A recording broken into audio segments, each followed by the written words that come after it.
Discipline is the only skill you need to unlock any other skill. Anything you want to accomplish in life, anything, you are not going to get there without discipline. Some people know me for learning Arabic in 10 months. Some people know me for making over $1 million in a year. Some people know me for being in shape. Some people know me for buying my mom a house in cash. And some people know me for how much I have memorized from the Quran. But the reality is, I'm just a miskin. And without Allah's permission, none of these would have been possible. It's Allah Azza wa Jal who gave me the insight to recognize how powerful and essential discipline really is. And you know what? This is all over the Quran and the Sunnah. And He emphasized it in the Quran, which I will later on in this video share with you guys, inshallah. But let me tell you something people don't know about those people who accomplish big things. Because discipline is something that happens behind closed doors, when nobody's watching. That part cannot be faked. You see, you can fake success in front of others on social media, but you cannot fake who you really are with yourself. But the question is, how do you actually build discipline? What does Islam teach you about how to build discipline? So in this video, we are going to talk about those practical steps, because everybody talks about being disciplined, but nobody actually gives you what you actually have to do. So I will break down in this video what actually helped me build above average discipline, the kind that allowed me, after Allah's Azza wa Jal permission, accomplish the milestones that I have accomplished in my life. And I will give you a spoiler right now. If you want to be more disciplined, you have to seek knowledge of Islam. To seek knowledge of Islam directly from the books, from the scholars, you have to learn the Arabic language. And you're going to be able to find in the description a video that explains to you how to learn Arabic from scratch, step by step. So when you finish watching this video, you can go ahead and watch that one. And that's pretty much the summary of the video. But if you want to actually watch all the steps and what to actually do in a practical way, go ahead and watch the full video, inshallah. So let's get straight into it. So the meaning of discipline sounds very nice to the ear, but many times we find ourselves lost in what to actually do to actually become disciplined. So in this video, that's what we are going to break down. So we are going to talk about the true meaning of self-control beyond just discipline. How self-control connects to Iman, to faith, and entering Jannah eventually. The big picture. The practical and biological reasons we lose self-control and we lose self-discipline and discipline. The role of dopamine in your environment. Why knowledge and Iman are the real keys to long-term discipline. How to build strong judgment and intellect through the Quran, and how is this even related to this?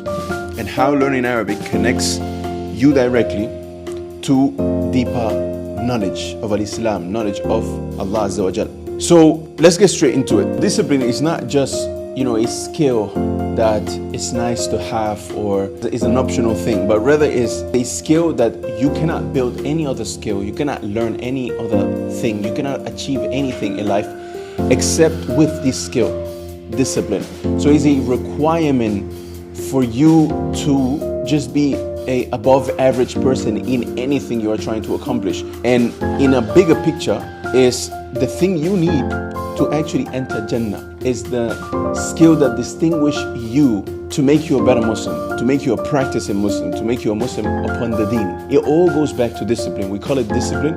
Some others will call it being righteous. Some others will call it, having self-control. The point, it all goes back to the same thing, which is you being in control of yourself, of your thoughts, of your desires, of being able to tell yourself, I really want to do this, but I'm not going to do this because of this. And you use your intellect above your desires and the things that you really want to do. Now, the foundation of this discipline and how this ties to entering Jannah and being a good Muslim and the end goal as a Muslim, which is entering Jannah, right? And your akhirah, is Allah Azza wa Jal saying in the Quran, وَأَمَّا مَنْ خَافَ مَقَامَ رَبِّهِ وَنَهَى النَّفْسَ عَنِ الْهَوَى فَإِنَّ الْجَنَّةَ هِيَ الْمَأْوَى. That whoever fears standing before his Lord, right, Yawm al-Qiyamah, those who fear standing in front of their Lord, i.e. you're thinking about it every day. One day I will stand in front of my Lord.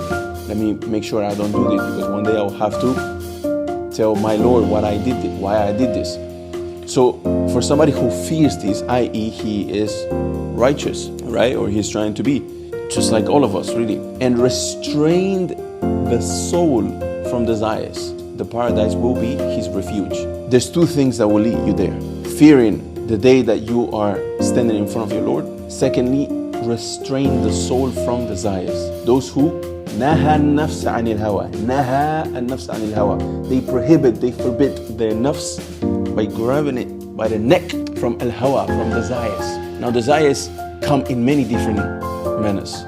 Everybody has their own weaknesses and their own desires. Some people, they have weaknesses for stealing, some others for zina, some others for junk food. Sometimes it's not even haram. It's just very detrimental to your overall being as a human being. But the point is, the one who will win Jannah as a refuge is the ones who fear continuously the day they will stand in front of Allah Azza wa Jal and restrain the soul from desires. So these two things are the things that will give you Jannah. And within these two things, one of them is restraining yourself from desires, which is self-control, self-discipline. Call it however you want. Now, it's worthy to say that many people, they think that, okay, how can I gain this? Like, what is the trick to controlling myself? I will be as reckless as I want to be. I will eat whatever I want to eat. I will sleep whenever I want to sleep. I will be wherever I want to be. And I want that secret, that skill that allows me to be disciplined. It doesn't work like that. Every human being is weak by nature. We have been made weak. وَخُلِقَ الْإِنسَانُ ضَعِيفًا. Allah says in the Quran. And the insan, the human being, has been created weak. So if you put yourself in environments that you shouldn't put yourself in, whether it's gradually or whether it's at once, you will break. At one point you will break. So it's not one thing that you just turn on and that's it, you discipline. And so we need to understand that it's something that's gradual, it's a lifestyle, and it's something you need to build, and it takes time. And unless you have an ongoing interest and intent to be like that on a daily basis, you are not going to get there. You are going to start working towards it, gradually getting there, and then you're going to break and you're going to go to ground zero again, and you will have to start all over again. So it's something that you need to adapt as a lifestyle in order for you to be like that, to be disciplined, to be self-disciplined, to have self-control. So in reality, how it works rather is that if you allow bad habits once in your day-to-day, right? You allow junk food, excessive gaming, sins, right? Even if they are small sins, right? Perhaps just bad words in the beginning. Then you start hanging too much with this friend that's a bad influence. Every time you are with him, you guys talking about things you shouldn't be talking about. Now you start thinking about things that you shouldn't be thinking about. The harder it gets, for you to say no to your nuffs, to yourself, when something pops up. Now when whatever, somebody approaches you and invites you to do something you shouldn't be doing, right? You put always yourself in this environment. You make yourself accessible to this person 1 time, 2 times, 3 times, 4 times.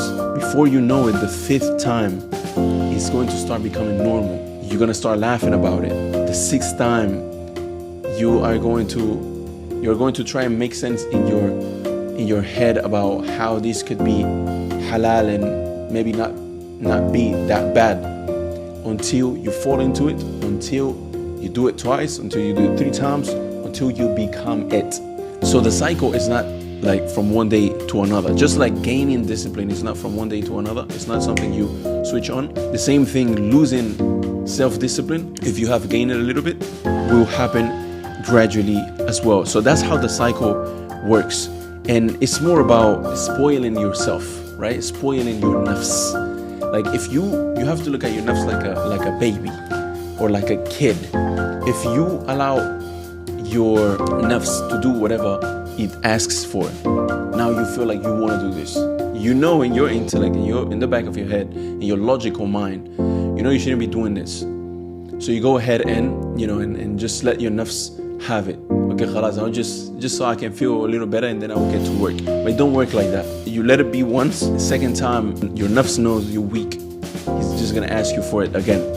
So now the first step on how to fix all of these. Now we understand a little bit how self-discipline works, how to gain discipline, and how you lose discipline. The first step in order for you to protect your discipline from leaking. Once you have gained a little bit of discipline, how you protect it so it doesn't leak. So you have to guard what enters your system. You have to guard and protect what enters your system. You have to protect your system, right? So from junk food, from late nights, from video games, from social media scrolling, from music, all of these different things, it spikes your dopamine levels and it lowers your resistance and it lowers your strength to hold them back from impulses. Every time you have an impulse, oh man, I really want to eat 2 burgers right now, man, or them juicy burgers, or I really want to stay late today talking to my friends, talking to my significant other, whatever it might be. I really want to play games for 5 hours, social media scrolling, comedy or whatever it may be, scrolling, messes up your sleep. Oh, I really want to listen to this new song that dropped. Yeah, music is haram, but it's just once. Next thing you know, you're listening to music every day. And so if you guard yourself, if you guard your system from this entering, obviously what's haram shouldn't even enter anyways. And what's not haram, you shouldn't allow it to enter yourself if you know it's not going to get you closer to Jannah, and if you know it's not going to be a benefit of yours. Little by little, make your intention to end this. If you know eating this junk food, it's not helping your health at all. All it's doing is fulfilling your desires. It's giving you a spike and a burst of dopamine after you eat it. Allah, stay away from it. Eat from what the earth has created after Allah Azza wa Jal power, obviously. If you know late nights, sleeping late, it don't help. Stop doing it. If you have done it once, you went to sleep early, you woke up early, and you felt like, whoa, this is like, we are in a new world. Me living in the morning is a new world. Then just adapt it as a habit, and one after one, start dropping these habits so you can become somebody who always does these things, so you can feel better. And the most important thing to understand here is that when your dopamine levels are constantly high, they high because of these different variables that you have in your life throughout the day that gives you bursts of weak dopamine, cheap dopamine, like junk food, video games, scrolling on social media. What happens is that it makes you overall as a human being addicted to this cheap dopamine. It's like drugs. Like every time you do these things that make your nuffs feel good, scrolling social media, immediate dopamine. What it does is now your nuffs, your system gets addicted to this cheap dopamine. And what happens is that the things that will allow you to become a better person, a better Muslim, a better human being, a better student of knowledge, a better whatever it might be, is going to be through channels that don't give you cheap dopamine. It will never be cheap dopamine. You always have to be able to delay gratification. It's never something you do from one day to another, or you do there and then, and you feel the dopamine straight away. Unless it's a workout, for example. But throughout the workout, it's going to be like maybe 40 minutes, 1 hour workout. It's going to be painful throughout the workout. After the workout, you're going to feel good. You're going to still sleep good. But it's not like scrolling on social media. You scroll, dopamine burst. You scroll, dopamine burst. You scroll, dopamine burst. However, when you're working out, when you're studying, when you're seeking knowledge, when does the dopamine come? You're lifting. Somebody's telling you, come on, another one. It's hard at that moment. You're tired. After this set, you're tired. You gotta go again another set. Whether you working out or whatever you're working out, you boxing, you gotta go another round. It's painful. And you only feel the dopamine burst after an hour, after 2 hours, after 3 hours. And same thing with seeking knowledge. When do you get the dopamine burst? When do you get that reward? It's after you gain the knowledge, you go and then read the Quran, and you understand and hits your Iman, then you get the dopamine burst. It's not as you are reading. Same thing with junk food. You eat one bite, dopamine burst straight away. So you see what gives you dopamine bursts and immediate reward to your nuffs. And the things that give you reward in a bigger, like you have to wait longer, you have to delay your gratification in order for you to get that reward. And so your nuffs will not allow you to do those things if you are constantly getting cheap and quick rewards through things that give you cheap dopamine. And so the first step is to be aware of that and to stop it, to only force yourself to do hard things. As cliche as it sounds, The more you force yourself to do hard things, whether it's working out, cold baths. There's something about doing cold baths. First thing in the morning, take a cold shower, you did something difficult. And the burst of dopamine is after the pain. But then it sets you up for the rest of the day. And so if you force yourself to do things that are hard and you decrease the things that give you cheap, immediate dopamine bursts, overall you are getting closer and closer to being a more disciplined individual. Now the second step to gain discipline is to increase in Iman, to constantly doing things that increase your Iman, that get your Iman strong. Reason being is because even if your dopamine is high, even if you fall into a loophole of you are an absolute addict of dopamine things, whether it's through watching things on the internet that you shouldn't be watching, whether it's through gaming, whether it's through junk food, you are obese, whatever you might be, the only thing that can get you out of that is either somebody that forces you to do it, like an extreme coach, or high levels of Iman. Wallahi, when they say Iman and faith move mountains, it don't matter what the levels of your dopamine are. If you get a burst of Iman, if Allah Azza wa Jal allows you to do so, Wallahi, it gets you out of that situation like anything other. And you probably experienced this, right? A lot of us, we had a jahiliyyah, our personal jahiliyyah. Yeah, so that's what it is. My girl, my gets on your brain, my. So this video that you just watched of me, this is literally me 1 year before I started practicing. I was the type of person you would say, this person will never ever be a righteous practicing Muslim. I'm not saying I'm righteous right now, but we are above average for the time we live in. We are above average practicing Muslims. Now it's my main priority is to please Allah Azza wa Jal. And in order to get here from there, wallahi, the only thing it was is high Iman. It wasn't some secret skill that I have. It was literally just, I really have to do this for the sake of Allah. And I remember when I started practicing, one hadith that was very constant and present in my mind was, "Man taraka shay'an lillahi awwada khayran minhu." Whoever leaves something for the sake of Allah Azza wa Jal, Allah Azza wa Jal will give him something better. And these hadith helped me emotionally to leave off so many things. And so when I say the second step is to strengthen your Iman, I really, really, really mean this. Like if you strengthen your Iman, self-discipline is a no-brainer. Because all you have to do is read a quote, read a hadith, سَمِعْنَا وَأَطَعْنَا. We heard it and we did it. Just like the Sahaba where we heard a hadith and we did it. So faith, strengthen your faith is very important.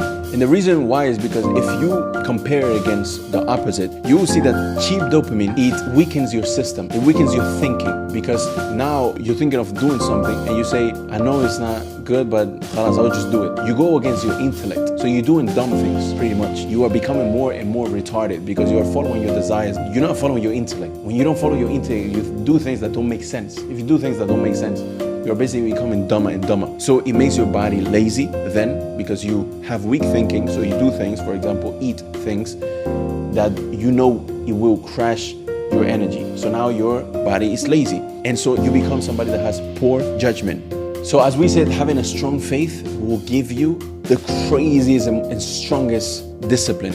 However, going into step 3, what is it that gives you a high Iman? How do you get a stronger Iman? And the only path to getting a stronger faith, the only path to increasing your Iman, to getting a stronger faith is through knowledge. Reason being is, first of all, it just makes sense, right? The more you know about Allah Azza wa Jal, the more you know what out of this world in terms of characteristics and His name and His attributes, what He's capable of doing, what He did in the past. The more you read the stories in the Quran, the miracles, the more you fear Allah Azza wa Jal and the more you want to submit to Him. So the more disciplined you become because you want to please Him, and He is your master, He is your Lord. And as well, Allah Azza wa Jal, He tells us in the Quran in Surah Fatir, He says, إِنَّمَا يَخْشَى اللَّهَ مِنْ عِبَادِهِ الْعُلَمَاء. That rather, the only ones and who truly fear Allah Azza wa Jal of His servants are al-ulama, the scholars. Al-ulama coming from the verbal noun in the Arabic language, ilm, knowledge. Ulama, Allah says, only those who truly fear Allah among His servants are the scholars. Those who truly fear Allah Azza wa Jal are the scholars. Now, what makes the scholars different from the other people in this world is their knowledge. So the more knowledge you gain, the more you fear Allah Azza wa Jal. And Allah Azza wa Jal, again, I really want to emphasize on this ayah, only those who truly fear Allah among His servants are the scholars. Only those who truly fear Allah among His servants are the scholars. Surah Fatir 35:28.